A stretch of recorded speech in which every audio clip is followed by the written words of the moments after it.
Jaume Doc, portavoz y director general de comunicación del Parlamento Europeo, es licenciado en Derecho y ejerció como profesor de Derecho Internacional Público en la Universidad de Barcelona. Además, fue funcionario de la Unión Europea desde 1990, donde se desempeñó en labores relacionadas con la información parlamentaria, entre ellas, portavoz y consejero del presidente Gil Robles entre 1997 y 1999. Muy buenos días. Muy buenas tardes desde Bruselas. Lo primero que quiero decir, lógicamente, es que estoy muy contento y me siento muy honrado de esta invitación y quería felicitarles. Quería felicitar a Quien Quié y a todos los organizadores, por supuesto también a la Universidad de Santo Tomás, no solo por haber vuelto a organizar este año el Festival de los Sentidos, sino sobre todo por haberlo hecho en unas condiciones tan complicadas, tan difíciles. Pero la verdad es que siempre es en los momentos menos fáciles o en los momentos con más complicaciones en los que se ve quién trabaja, quién es capaz de seguir adelante, quién es capaz de mostrar el camino por el que todos tenemos que seguir. Para mí es un placer especial intervenir también hoy. Es la segunda vez que lo hago. La primera vez lo hice a través de un vídeo grabado, la segunda vez en directo, aprovechando las facilidades de comunicación que todos hemos tenido que utilizar durante estos últimos meses. Déjenme que les diga que espero que la tercera sea la vencida y que por fin, si ustedes me vuelven a invitar, tenga la posibilidad de estar ahí con ustedes en directo en Colombia, en Bogotá. Nada me gustaría más. ¿De qué les voy a hablar durante los próximos 20 minutos? Tres cosas relacionadas con el título que la moderadora acaba de anunciarles. El proceso de digitalización del Parlamento Europeo, cómo ese proceso se ha acelerado y se ha ampliado a causa de la pandemia y también de los primeros posicionamientos del Parlamento Europeo sobre la inteligencia artificial, que en parte ya es una realidad en nuestras vidas. La digitalización del Parlamento, no solo de la comunicación, sino de la y lo verán ustedes a continuación, no es una novedad. Lo que sí es un proceso, es algo que empieza hace ya varios años, a partir del momento en el que la tecnología lo hace posible, pero es verdad que también, como dije al principio, se intensifica en estos últimos meses por la necesidad a la que todos nos enfrentamos en estos tiempos de COVID, en estos tiempos de pandemia. Hace décadas que entendimos el valor de la tecnología, el valor de cualquier acción de comunicación que pudiera ser vehiculada a través de las nuevas tecnologías y en el caso del Parlamento Europeo probablemente más todavía por sus especiales características. Como saben ustedes, es un Parlamento supranacional, es un Parlamento que legisla, es un Parlamento que tiene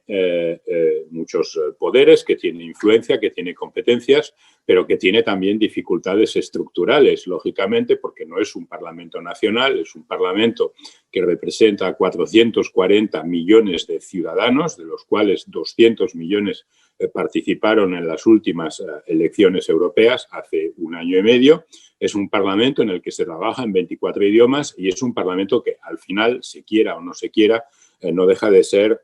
lejano a muchos de los ciudadanos europeos, primero por esta lejanía geográfica, pero también por una cierta lejanía conceptual y porque, de alguna manera, al ser también un Parlamento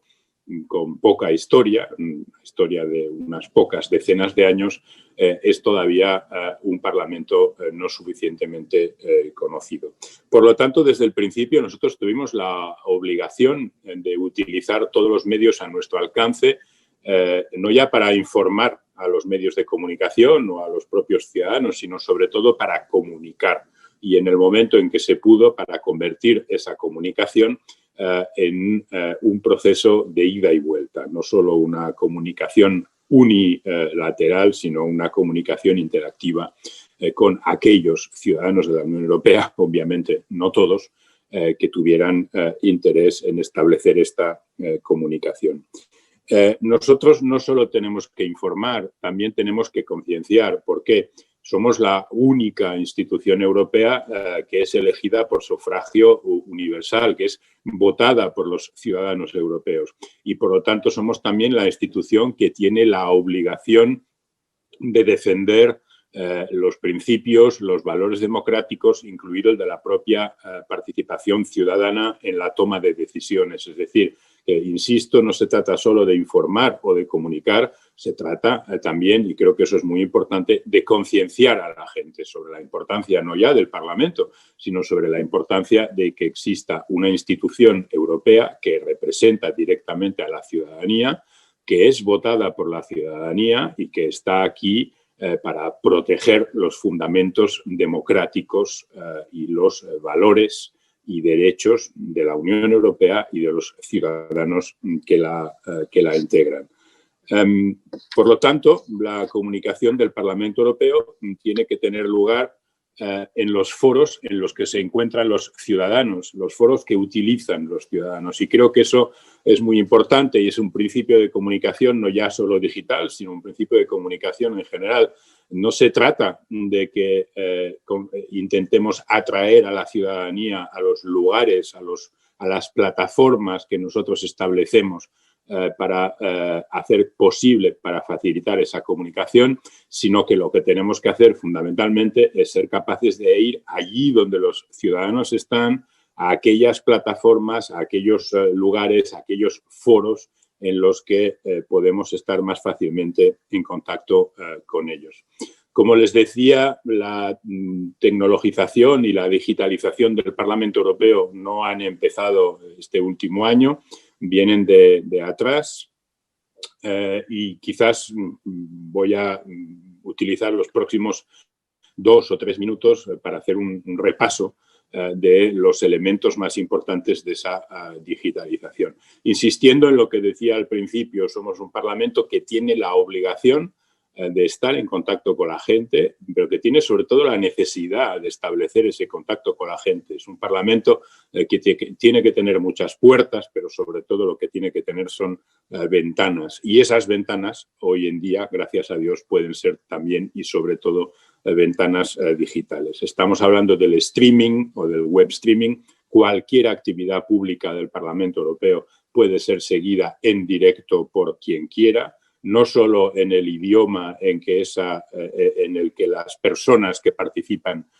en ese evento intervengan, sino en cualquiera de los 24 idiomas oficiales de la Unión Europea a través de un sistema de interpretación y sobre todo a través de un sistema de captación y de difusión extremadamente complejo, pero que es para nosotros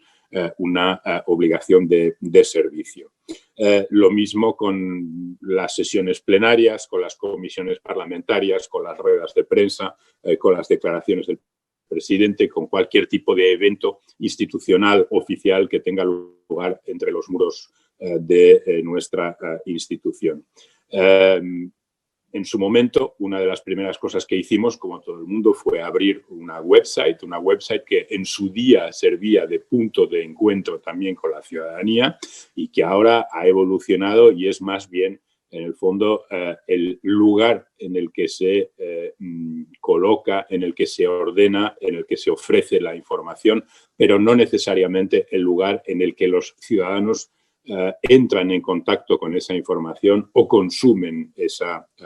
información. Ahí, lógicamente, lo que ahora tiene mayor importancia para nosotros son las redes sociales. Desde el año 2008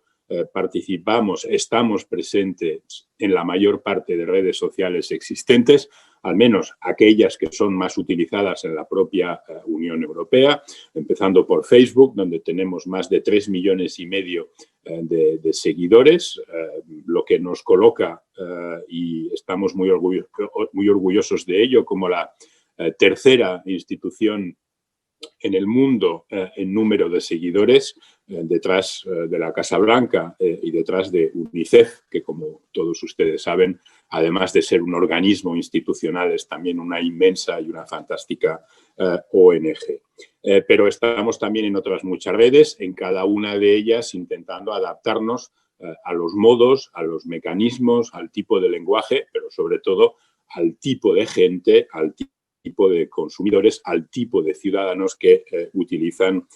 esas redes. Estas son para nosotros la forma más eficiente de interactuar de forma remota con los ciudadanos europeos. Para nosotros es particularmente importante también porque es una forma de entrar en contacto con la gente joven, con las generaciones más jóvenes, que al final son las generaciones que van a decidir sobre el futuro de la Unión Europea, son los que en unos pocos años van a decir hacia dónde tiene que ir la Unión Europea y sobre todo son los que tienen que decidir si la Unión Europea les continúa pareciendo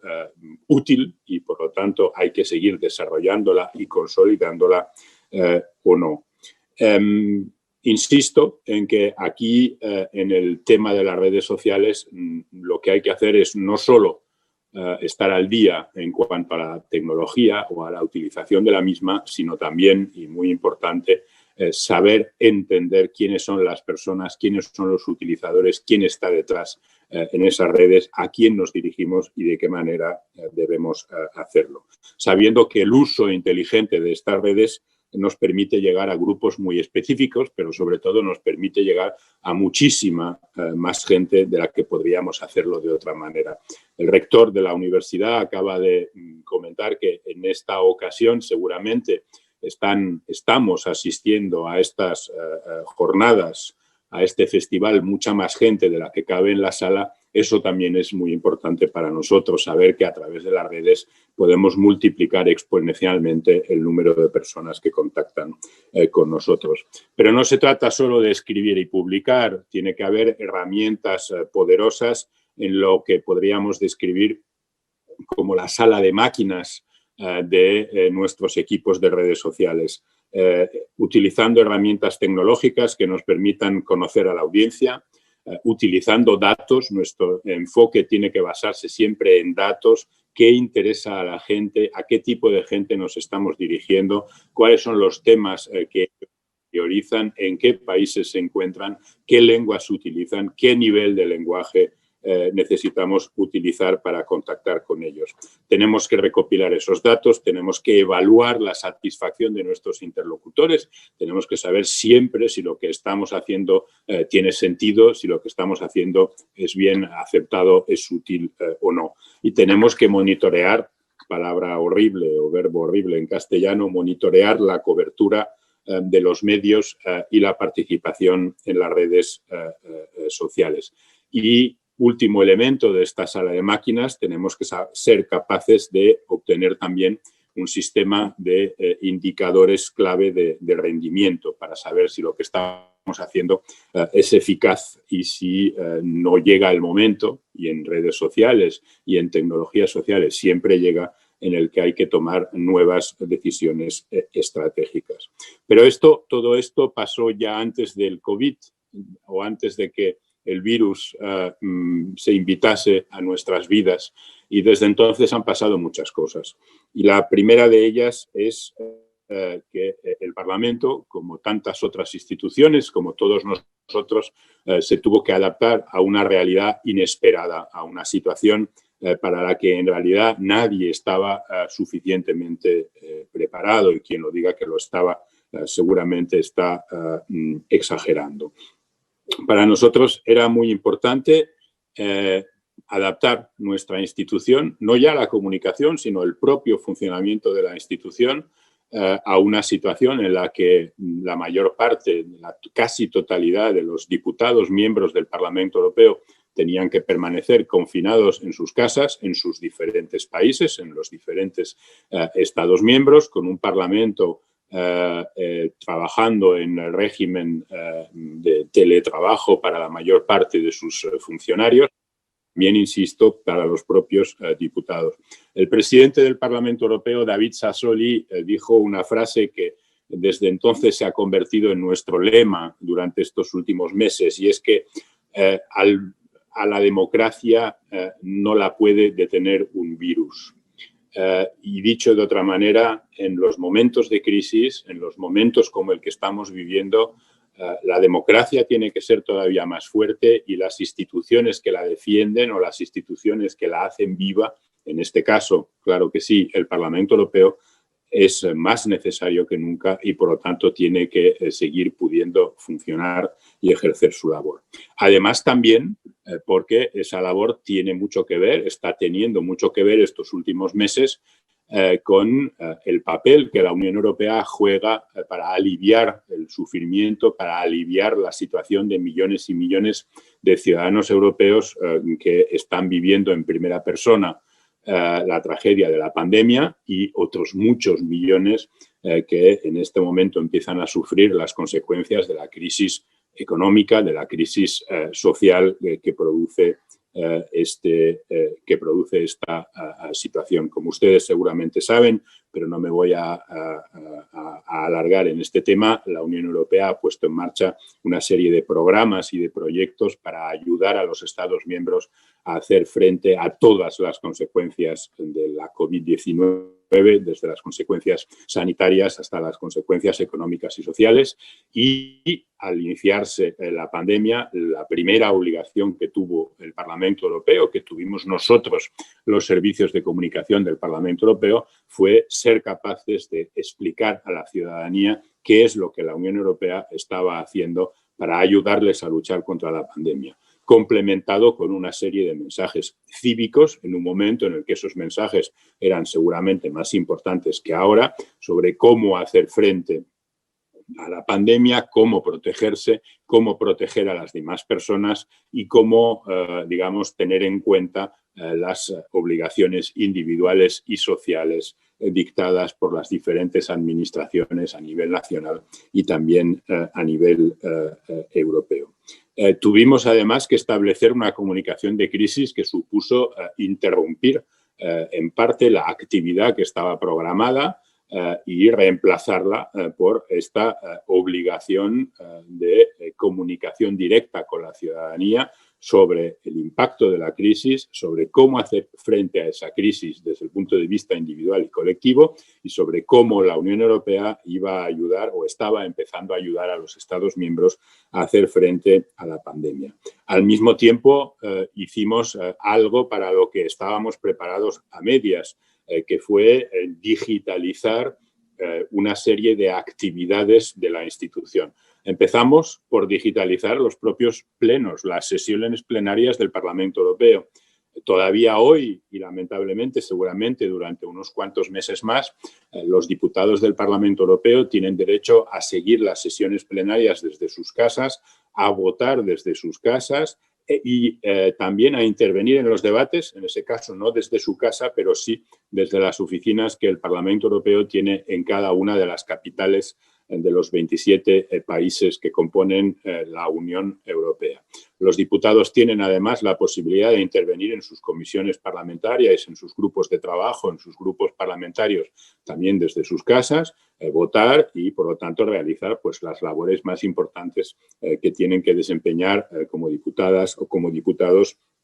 del Parlamento Europeo. En paralelo a eso, la comunicación también tuvo que seguir esa misma vía y algunos de los grandes eventos que teníamos previstos para el año 2020, el Festival de la Juventud Europea, que tenía que reunir a 10.000 jóvenes en Estrasburgo, el Día de Europa, que celebramos cada 9 de mayo con multitud de eventos en diferentes localidades de la Unión Europea, el debate sobre el Estado de la Unión, que tiene lugar en el plenario de septiembre y que viene acompañado de actividades de tipo cívico, de discusión con la ciudadanía. Todo eso hubo que transformarlo prácticamente de la noche al día de eventos físicos en eventos digitales o en eventos híbridos. Y tengo que decir, precisamente siguiendo el ejemplo que ha mencionado el rector de la universidad, que al final las estadísticas, los números nos dicen que con esta digitalización, con esta transformación de todos estos eventos ciudadanos de lo físico a lo híbrido o a lo digital, hemos conseguido probablemente más impacto y más participación que ninguno de los años anteriores. Y por lo tanto eso quiere decir que hay cambios que han llegado para permanecer y que dentro de unos pocos meses, espero, cuando esta pandemia quede atrás, tendremos que sacar las consecuencias de este periodo y seguramente, ya es el caso, tendremos que decidir que algunos de los mecanismos de comunicación que hemos tenido que poner en marcha durante este periodo llegaron para quedarse y que no tendría ningún sentido que en los años próximos intentáramos volver a un sistema de trabajo más basado en lo analógico que en lo digital y seguramente, por lo tanto, lo que habrá que hacer es saber encontrar el punto intermedio, el mejor equilibrio entre las ventajas del digital y las ventajas del analógico, porque, vamos a decirlo con sinceridad, podemos hacer muchas cosas a través de las pantallas, pero no las podemos hacer todas. Y en la vida parlamentaria y en la comunicación parlamentaria, el contacto humano, la presencia, la discusión, el debate, son también una parte muy importante del trabajo y una parte muy importante del éxito de ese trabajo. Pero habrá otras cosas sobre las que también tendremos que aprovechar las ventajas de estos meses. Por ejemplo, la digitalización permite una mayor presencia de expertos, no ya porque la ciudadanía vuelve a confiar en los expertos y menos en lo que en España llamaríamos los cantamañanas, pero también porque con la digitalización es más fácil acceder a esa expertise, es más fácil contar con la presencia de estas personas que quizá no se desplazarán a un congreso para intervenir durante un par de horas, pero que sí van a participar en este tipo de eventos digitales. Lo mismo con la cooperación interinstitucional. Nosotros hemos vivido estos últimos meses una relación mucho más fluida con los servicios de comunicación del Consejo de la Unión Europea, de la Comisión Europea. ¿Por qué? Porque al final todos estábamos en el mismo barco y todos estábamos luchando por la misma causa y sirviendo a los mismos ciudadanos.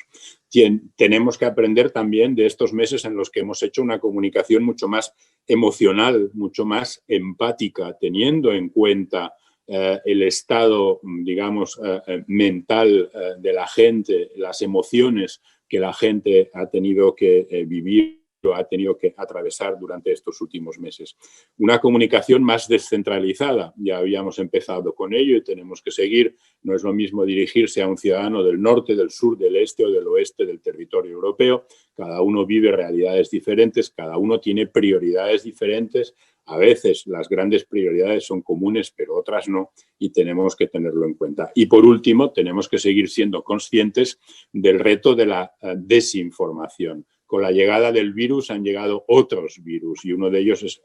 el aumento de la desinformación, no ya en temas simplemente políticos, sino también en temas que tienen que ver con la sanidad, que tienen que ver con la protección, que tienen que ver con la salud de las personas. Todos tenemos en mente las campañas antivacunas, pero hay muchas otras cosas, hay muchos otros elementos que se han hecho circular y se siguen haciendo circular y que no van a ayudar ni al bienestar de las personas ni al fortalecimiento de la democracia. Déjenme quizás, para no alargarme, que añada un par de elementos sobre las cuestiones relativas a la inteligencia artificial. Es un tema del que sé que más tarde Juan Luis Manfredi también y los demás ponentes van a hacer referencias seguramente mucho más en detalle, mucho más interesantes. Pero yo sí quisiera decirles que desde hace un par de años la Unión Europea y este Parlamento se están movilizando para intentar que los avances que en los próximos años van a tener lugar, sin duda alguna, en materia de inteligencia artificial, sean avances que beneficien a la sociedad y no avances que al final vayan a perjudicarla y que, por lo tanto, probablemente ni siquiera podrán llevar el nombre de avances. La Unión Europea en su momento va a tener que contar con una ley que regule muchos aspectos del ámbito de la inteligencia artificial. Una ley que va a tener que atenerse a diferentes principios. La inteligencia artificial tiene que ser antropocéntrica y tiene que ser antropogénica, tiene que estar al servicio de las personas. No llega para reemplazar a las personas, sino que llega para servirlas. Tiene que haber seguridad, tiene que haber transparencia, tiene que haber rendición de cuentas, tiene que haber salvaguardias contra el sesgo y contra la discriminación, tiene que incluir el derecho de reparación, la responsabilidad social y medioambiental, el respeto de la intimidad y la protección de datos. Las tecnologías de inteligencia artificial que presenten un riesgo elevado, por ejemplo, aquellas que son capaces de aprender solas, tendrán que diseñarse de tal modo que permitan en cualquier momento la supervisión humana, y cuando se utilice una función que pudiera atentar gravemente contra los principios éticos y resultar peligrosa, las capacidades de autoaprendizaje deberán desactivarse y se deberá restaurar plenamente el control humano. Déjenme que añada 3 o 4 características más de lo que será, sin duda alguna, en el futuro la ley europea sobre la inteligencia artificial. Vamos a tener que construir un marco de responsabilidad civil que haga responsables a quienes trabajan con la inteligencia artificial del riesgo, de los riesgos, de los posibles perjuicios que ésta pueda causar. Un marco jurídico que, claro que sí, va a tener que dar alas a la innovación, pero a base de dotar a las empresas de la necesaria seguridad jurídica, de la protección a los ciudadanos a la que me refería, de hecho, devolviéndoles la confianza en unas tecnologías que no siempre son aceptadas fácilmente por la sociedad. Y aunque las tecnologías con inteligencia artificial que presentan un riesgo elevado son todavía poco comunes, tenemos que ser conscientes de que eso puede cambiar en el futuro y que, por lo tanto, quienes las operen tendrán que actuar sobre la base de seguros, de sistemas de seguro similares a los que ahora se utilizan en muchos campos de la industria o del consumo. Y por último, creemos que la Unión Europea tiene que ser capaz de asumir un cierto liderazgo mundial en la construcción, en el desarrollo de esa inteligencia artificial al servicio de los hombres y no en el reemplazo de lo que son sus labores y funciones, y para ello deberá seguramente poner en marcha un sistema de derechos de propiedad intelectual efectivo y con salvaguardias para el sistema de patentes de la propia Unión Europea. Quiero decir con eso, y acabo, que en el Parlamento Europeo no solo hemos estado trabajando en la digitalización en los últimos años, no solo hemos tenido que acelerar ese proceso en estos últimos meses para no perder el contacto con la ciudadanía en el momento en que más importante era, sino que tenemos que mirar hacia el futuro, y hacia el futuro ya no solo estamos hablando de digitalización, estamos hablando de una cosa mucho más compleja, de una cosa en la que nos jugamos retos mucho más importantes, que es la del reemplazo de determinadas funciones humanas por funciones artificiales. La tecnificación o la digitalización siguen teniendo a la persona como el centro de las operaciones, como el centro de la comunicación. La inteligencia artificial da un paso mucho más allá, un paso en el que podríamos perder este factor humano o podríamos perder el enlace con los intereses sociales, y por lo tanto es importante que nos planteemos desde ya cómo legislar, cómo encuadrar esos esfuerzos para que, insisto, lo que se haga al servicio de los seres humanos. Muchísimas gracias de nuevo por la invitación. Si tienen ustedes alguna pregunta a la que creen que puedo contestar, lo haré con mucho gusto. Y de nuevo, felicidades por organizar el festival. Muchas gracias a usted por su tiempo y por su participación en esta tercera edición del Festival de los Sentidos. Y como mencionaba, efectivamente, en este momento iniciamos el espacio de preguntas relacionadas con su panel. La primera es: ¿cómo se puede preparar Colombia en materia de comunicación empática y comunicación descentralizada en función de las herramientas de transformación digital? Bueno, pues yo creo que Colombia se puede preparar como cualquier otro país, como cualquier otra sociedad, y de hecho como las propias empresas o las colectividades humanas. Estas tecnologías permiten la descentralización. No solo la permiten, sino que yo creo que la hacen, le dan el valor que puede tener, y la hacen todavía más fundamental de lo que podría ser con la utilización de tecnologías más antiguas. Gracias a la digitalización nos podemos dirigir más o menos a todo el mundo, pero tenemos que ser muy cuidadosos con ello porque uno no se puede dirigir a millones de personas de la misma manera. Como decía antes, y eso para nosotros es una cuestión fundamental, para Colombia, para las instituciones públicas colombianas seguramente también, hay que tener muy en cuenta a quién nos estamos dirigiendo, qué tipo de mensaje queremos lanzar, pero sobre todo qué tipo de mensaje estas personas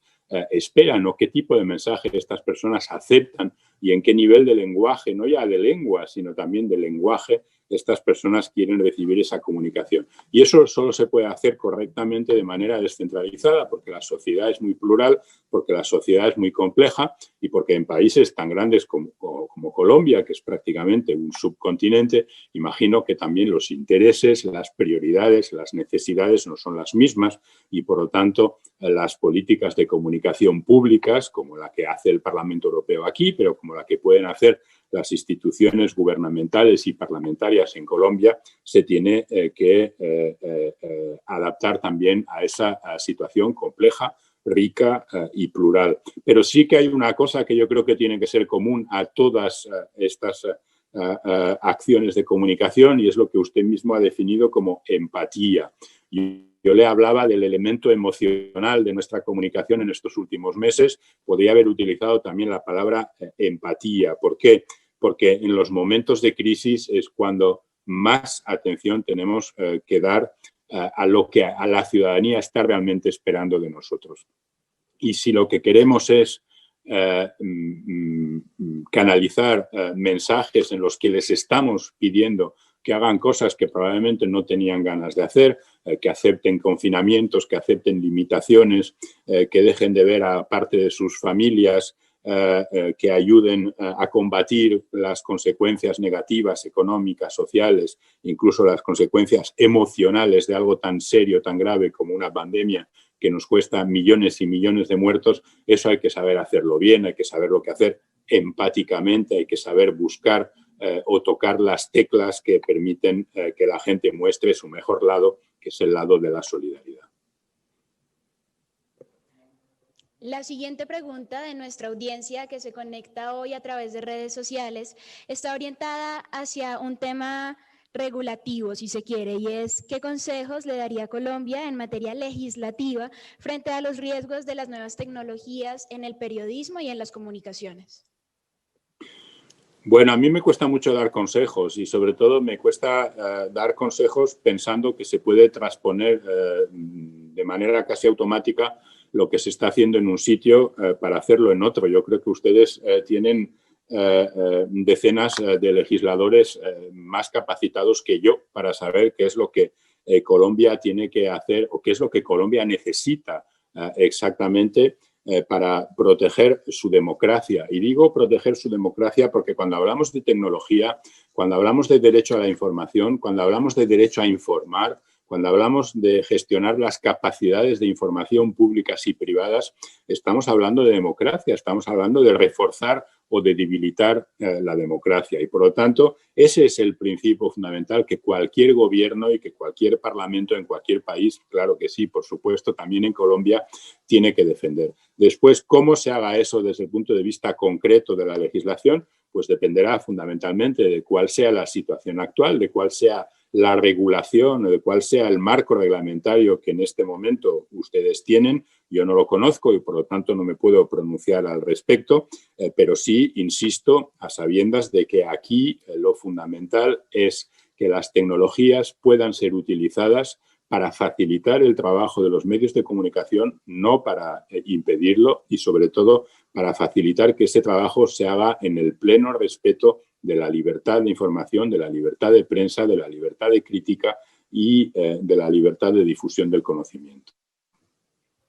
Director, muchas gracias. La última pregunta de nuestra audiencia es ¿cómo los profesionales de la comunicación y el periodismo pueden aprovechar las herramientas de transformación digital como la inteligencia artificial? ¿Cuál es el valor que hará que el ser humano no quede obsoleto en relación con estos avances tecnológicos?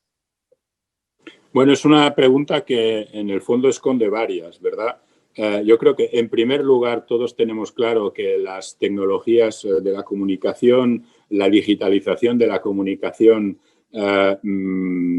aporta a quienes trabajan en la comunicación, a los periodistas, a los comunicadores en general, herramientas impresionantes con las que no podíamos haber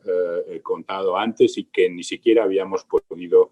imaginar. Cuando vemos ahora el poder que puede tener para determinadas personas que son capaces de influir en el resto de la sociedad, la utilización de las redes sociales, de Facebook, de Twitter, de los canales de YouTube. Esto es una democratización también de la comunicación y eso además hace que cualquier ciudadano se convierta en su propio lobby. Y yo le doy a eso mucha importancia. Todos hemos oído hablar de los elementos positivos y de los elementos negativos de los lobbies, de los grupos de influencia que actúan en la sociedad. Pero es que gracias a las nuevas tecnologías de la comunicación, cada periodista es un lobby y también cada ciudadano que quiere serlo puede conseguirlo. La inteligencia artificial, ese, como decía antes, es ya un paso más. Y ahí, lógicamente, herramientas de inteligencia artificial que ya estamos utilizando en materia de comunicación. Por ejemplo, en el Parlamento Europeo, una parte importante del monitoreo de los medios y de la presencia en los medios sociales se hace a través de inteligencia artificial. También disponemos de robots informáticos que son capaces de responder a muchas de las preguntas que hacen los ciudadanos. Hasta hace un par de años, la misma pregunta tenía que ser respondida cientos de veces por alguien que tenía, obviamente, la obligación de responder a cada ciudadano sobre las preocupaciones de cada uno de esos ciudadanos. Eso ahora, en parte, se ha tecnificado, se ha automatizado, de manera que una parte de ese trabajo ya lo hacen las máquinas. Pero siempre tiene que haber alguien detrás, porque esa máquina va a ser capaz de responder a las preguntas sencillas o va a ser capaz de responder a la primera parte de la pregunta, pero el ciudadano va a repreguntar, el ciudadano va a querer en un determinado momento hablar con alguien, no hablar con algo, sino hablar con alguien, y ese alguien tiene que seguir estando allí. Y por eso nosotros aquí en los equipos de comunicación del Parlamento Europeo tenemos muy claro que las máquinas, que el software, que los programas, que la inteligencia artificial, al fin y al cabo, han venido para ayudarnos, pero no han venido para sustituirnos.